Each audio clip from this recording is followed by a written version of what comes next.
Mathimugam prime நேயர்களுக்கு வணக்கம். ஒரு முழு பூசானிக்காவ சோத்துல மறைக்கிறியப்பா அப்படின்னு சொல்லிட்டு நம்ம கேள்விப்பட்டுதான் இருப்போம். ஆனா அதை மறைக்க கூட செய்யலாம்னு வச்சுக்கீங்களா. ஒரு பெரிய டபரால சோத்துக்குள்ள பூசணிக்காவை மறைச்சிடலாம், இப்படி எல்லாம் வியாக்கணம் எல்லாம் பண்ணுவாங்க. ஆனா ஒரு மலைய சோத்துக்குள்ள மறைக்கிறியப்பா அப்படின்னு சொல்லி புதுசா என்ன பண்ணுது ட்ரெண்டிங் எனக்கு தமிழக வெற்றி கழகம் தான். மனைவிக்கும் மகளுக்கும் துரோகம் செஞ்சுட்டு மகளிர் தின விழா கொண்டாட போறாங்களாம். இது எந்த விதத்துல நியாயம் அப்படின்னு சொல்லிட்டுதான் எல்லாருமே கிழிச்சுட்டு இருக்கிறாங்க. டைரக்டர் அமீர் கூட என்ன பண்றாருன்னா, எப்பா விஜய் அவர்களே, இது எந்த விதத்துல நியாயம்? கொஞ்சமாச்சுன்னா மனசாட்சின்னு உங்களுக்கு ஒண்ணு இருக்குதா?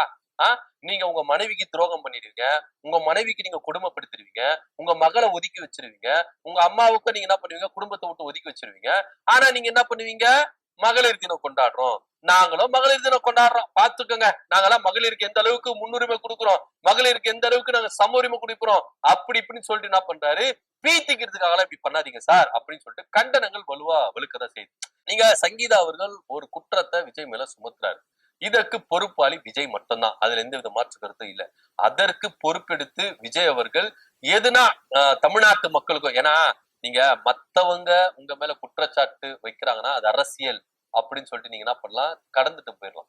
சொந்த மனைவி உங்க கூட கிட்டத்தட்ட 27 ஆண்டுகள் வாழ்ந்து இருக்கிறாங்க, அவங்க உங்க மேல ஒரு குற்றச்சாட்டு வைக்கிறாங்க, எனக்கு துரோகம் பண்றாரு, ஒரு நடிகை கூட இவர் தொடர்புல இருக்கிறார், கள்ள தொடர்புல இருக்கிறாரு, என்ன கொடுமைப்படுத்துறாரு, நான் கேட்டேன் அப்படின்ற ஒரே கேள்விக்காக என்ன கொடுமைப்படுத்தினாரு, அடிச்சாரு, வீட்டை விட்டு வெளியே துரத்திட்டாரு அப்படின்னு உங்க கூட வாழ்ந்த மனைவி சொல்றாங்க. இதுதான் இங்க பெரிய ஹைலைட்டான விஷயமா இருக்கு. சோ அதுக்கு பொறுப்பாளியா விஜய் இருக்கணுமா இல்லையா? இத பொறுப்பெடுத்துக்கிட்டு சங்கீதாவுக்கும் இல்ல மற்ற கட்சி ஆளுங்களுக்கும் மக்களுக்கு பொதுமக்களுக்கும் நீங்க விளக்கம் கொடுத்து இருக்கணும். உண்மை ஃபேக்ட் என்ன அப்படின்றத விளக்கம் கொடுத்திருக்கணும் சார். இதுதான் ஒரு நல்ல கட்சி தலைவருக்கு அழகு. இவர் நடிகரா இருந்தா யாரு கேட்க போறா, என்ன பிரச்சனை? இவர் ஒரு அரசியல் கட்சி தலைவர், தமிழ்நாட்டை ஆள போறேன் அப்படின்னு சொல்லிட்டு வர்றாருன்னா பொதுமக்களுக்கு நீங்க விளக்கம் கொடுக்கணுமா இல்லையா? உங்க மேல ஒரு குற்றத்தை வைக்கிறாங்கன்னா அந்த குற்றத்துக்கு நீங்க பாத்திரவானா இல்லையா அப்படின்றத விளக்கணும், பொதுமக்களுக்கு விளக்கி இருக்கணும். உங்க கட்சி தொண்டர்களுக்கோ நிர்வாகிகளுக்கோ ரசிகர்களுக்கோ நீங்க என்ன பண்ணணும், உங்க ரசிகர்களுக்கோ நீங்க என்ன பண்ணிருக்கணும், சொல்லி இருக்கணும். ஆனா சொல்லல. இதே திரிஷா கூட ஒரு பங்கனுக்கு வராரு, ஜோடியா சிரிச்சுக்கிட்டு வராரு. எந்த விதத்துல விஜய் அவர்கள் செயல்படுறாரு? இப்போ எல்லாருடைய மனநிலைமை என்ன? இவரை நம்பி ஓட்டு போடுவாங்களா மாட்டாங்களா? இதுதான் பெரிய கேள்வியா இருக்கு. இப்போ அவருடைய மகன் ஜேசன் சஞ்சய், எங்க அப்பா தோக்குறத நான் பார்க்கணும் அப்படின்ற ரேஞ்சுக்கு அவர் வந்துட்டாரு அப்படின்னு பொதுவெளியில பேசப்படுது. இன்னும் சொல்ல போனா விஜய் அவர்கள் கருப்பு சிகப்பு சைக்கிள் எடுத்துக்கிட்டு ஓட்டு போட்டாரு டிஎம்கேக்கு ஆதரவா அப்படின்னு ஆதவர்ஜனா விஜயை வச்சுக்கிட்டு ஒரு மேடையில பேசுறாரு. இத விஜய் என்ன பண்றாரு, ரசிக்கிறாரு. எப்பா அப்படியெல்லாம் இல்லப்பா, நான் ஒரு எதாச்சமா ஒரு சைக்கிள் எடுத்துட்டு போய் ஓட்டு போட்டேன், நீ எப்படி நான் திமுக தான் ஓட்டு போட்டேன் நீ சொல்ல முடியும் அப்படின்னு கண்டிச்சு பேசிருக்கலாம், மறுத்து பேசிருக்கலாம்ல, பேசவே இல்லை.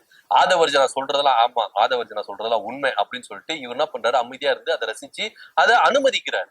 சோ அப்படி இருக்கும் பொழுது இவர் திமுகவுக்கு ஆதரவா ஓட்டு போட்டாரு அப்படின்னு சொல்றாங்க. இப்போ அதே பாணியில ஜேசன் சஞ்சயும் இந்த தேர்தல விஜய்க்கு எதிரா ஆதரவாலாம் கிடையாது, விஜய்க்கு எதிராகவே ஓட்டு போட போறாரு, அதே சைக்கிள் கருப்பு சிகப்பு சைக்கிள் எடுத்து போய் ஓட்டு போடுவாரு அப்படின்னு பேசப்படுது. குறிப்பா ஒருத்தருங்க எலெக்ஷன்ல நிக்கிறாங்க, அது தேர்தல்ல நிக்கிறாங்கன்னா அவங்க குடும்ப ஓட்டுன்றது ரொம்ப ரொம்ப முக்கியம். நீங்க மத்தவங்க ஓட்டு போடுறாங்க போடல அதெல்லாம் அப்பாற்பட்ட விஷயங்க.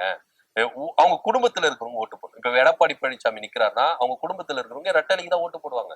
இதே இப்போ உதயநிதி ஸ்டாலின் அவர்களோ இல்ல நம்ம முதல்வர் ஸ்டாலின் அவர்களோ நின்னாங்கன்னா அவங்க வீட்டுல இருக்கிறவங்க சூரியனுக்கு தான் ஓட்டு போடுவாங்க. இது போலதான் ஒவ்வொரு கட்சியிலும் இருக்கிறவங்க அவங்களுக்கு எந்த சின்னத்துல நிக்கிறாங்களோ அந்த சின்னத்துக்கு ஓட்டு போடுவாங்க. விஜய் அவர்களுக்கு விசில் சின்னத்துல சங்கீதா ஓட்டு போடுவாங்களா? அவங்க மகன் ஓட்டு போடுவாரா? அவங்க மகள் ஓட்டு போடுவாங்களா? அவங்க அப்பா எஸ் ஏ சந்திரசேகர் ஓட்டு போடுவாரா? அவங்க அம்மா சோபா ஓட்டு போடுவாங்களா? இந்த 5 ஓட்டும் அவருக்கு விழுமா அப்படின்றது ஒரு பெரிய டவுட்டாவே இருக்கு. ஏன்னா குடும்பம் இப்ப விஜய்க்கு எதிராக எழுப்பிட்டாங்க. ஆல்மோஸ்ட் என்ன பண்ணாங்க, ஆல்ரெடி ஒதுக்கிதான் வச்சிருந்தாங்க.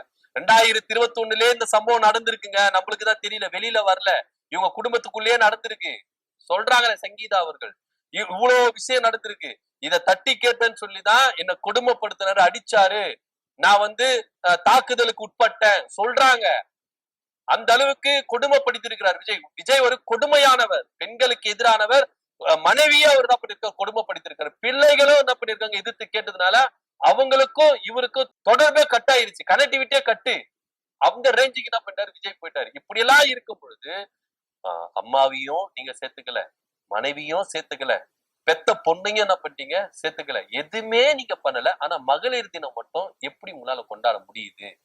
ஒருவேளை இவர் யாருக்காக மகளிர் தினம் கொண்டாடுறாரு? ஒரு குடும்பத்தையே வேதனைப்படுத்திட்டு, பெத்த பிள்ளைகளையும் கட்டுன பொண்டாட்டியையும் பெத்த அப்பா அம்மாவையும் எல்லாரையும் குடும்பப்படுத்திட்டு மகளிர் தினம் எந்த விதத்துல இவர் கொண்டாட முடியுது அப்படின்னு சொல்லிட்டுதான் நம்மளுக்கு தெரியல. ஆனா இருந்தாலும் இந்த மகளிர் தினத்துல இவர் வந்து பெண்களுக்கு முன்னுரிமை கொடுக்கிற மாதிரி சில தேர்தல் அறிக்கைகள், அதாவது ஸ்பெசிபிக்கா பெண்களுக்கு மட்டுமே தேர்தல் அறிக்கைய வெளியிடுவாரு அப்படின்ற ஒரு பேச்சு வந்துட்டு இருக்கு. உண்மையிலேயே விஜய் அவர்கள் செய்யற காரியம் மிக மிக மிக தவறு அப்படின்னு சொல்லி, நீங்க விஜய் அவர்கள் தோக்கணும், விஜய் அவர்களுக்கு வந்து வளரக்கூடாது அப்படின்னு சொல்லிட்டு அரசியல் எதிரிகள் இருக்கலாம், அரசியல்ல போட்டா போட்டிருக்கலாம். இப்போ திமுக கூட்டணி அதிமுக கூட்டணின்னு இருக்கு. இந்த கூட்டணி எதிர்த்து நான் வருவேன் அப்படின்னா இந்த கூட்டணிகள்லாம் விஜய் தோக்கணும்பா அப்படின்னு சொல்லிட்டு விரும்பலாம். ஆனா சொந்த குடும்பமே பெத்த மகனே உங்களுக்கு எதிராக எழுப்பி இருக்கிறாரு. இந்த தேர்தல் அப்பா தோக்கணும், அதை நான் பார்க்கணும் அப்படின்ற ரேஞ்சுக்கு வந்துட்டாருன்னா ஜேசன் சஞ்சயோடைய மனசு எந்த அளவுக்கு புண்பட்டு. இவரு ஒரு ஹெல்ப் கூட பண்ணலங்க.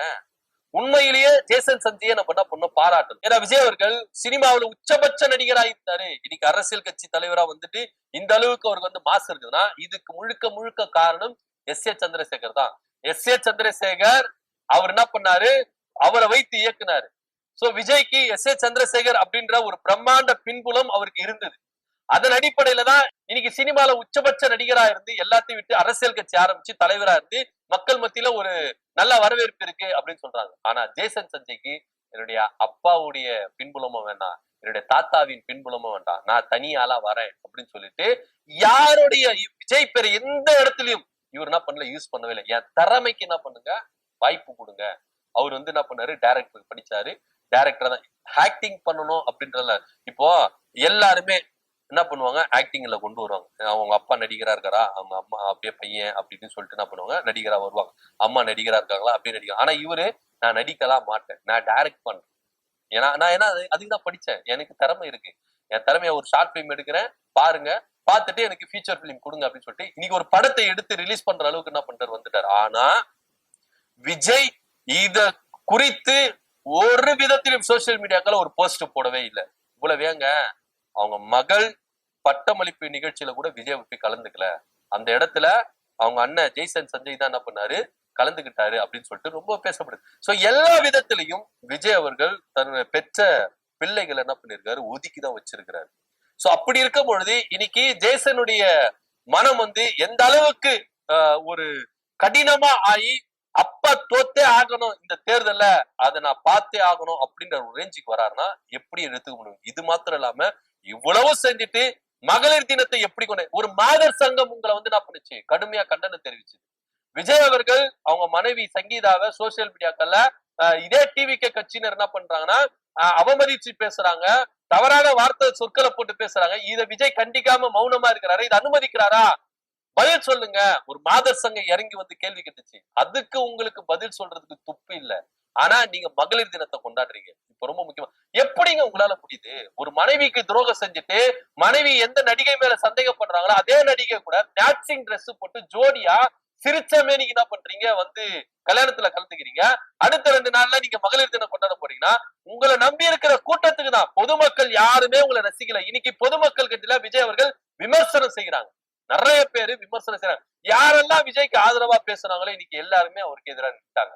அது மாத்திரம் இல்லாம தஞ்சாவூர் மாவட்டத்துல ஒருத்தன் உங்களை பார்க்க வந்து என்ன பண்ணிருக்க, ஆக்சிடென்ட் ஆயிருக்கான். அவங்களுக்கு ஒரு இரங்கல், அவங்களுக்கு ஒரு ஆறுதலான செய்தி கூட, ஒரு அறிக்கை கூட என்ன பண்ணல, விடல. அந்த தகப்பன் வந்து கதறாரு. இவங்க எல்லாம் வந்து அரசியலுக்கு என்னங்க செய்ய போறாங்க, 41 பேர் செத்துதுக்கே போகல, என் பையனுக்கு வந்து செத்து போறாங்க. அந்த விஷயம் சூடு ஆறுறதுக்குள்ளாவே ஜோடி போட்டுன்னு வர்றாரு திரிஷா கூட. இது எந்த அளவுக்கு ஒரு நல்ல தலைவனுக்கு அழகா?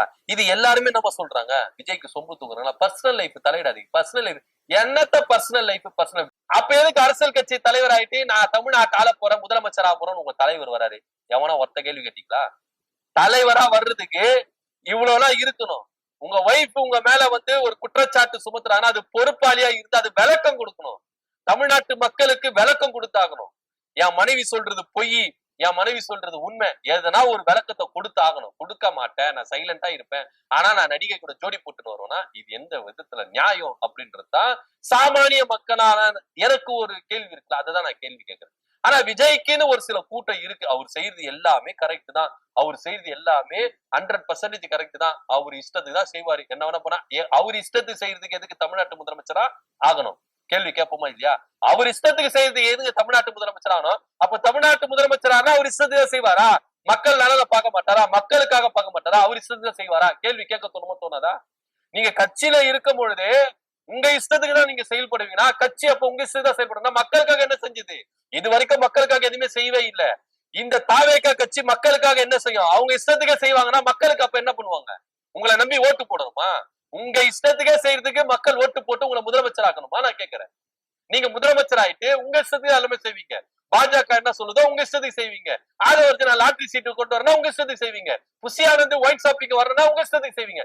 எல்லாமே உங்க இஷ்டத்துக்கு செய்வீங்கன்னா அப்ப நீங்க எதுக்கு முதலமைச்சர் ஆகணும் அப்படின்ற ஒரு கேள்வி இருக்குல்ல. சாமானிய மக்களா எனக்கு ஒரு கேள்வி வரங்க, என்ன ஆளுகிற முதலமைச்சருக்கு இப்படி இருந்தா நான் கேள்வி கேட்பேன்.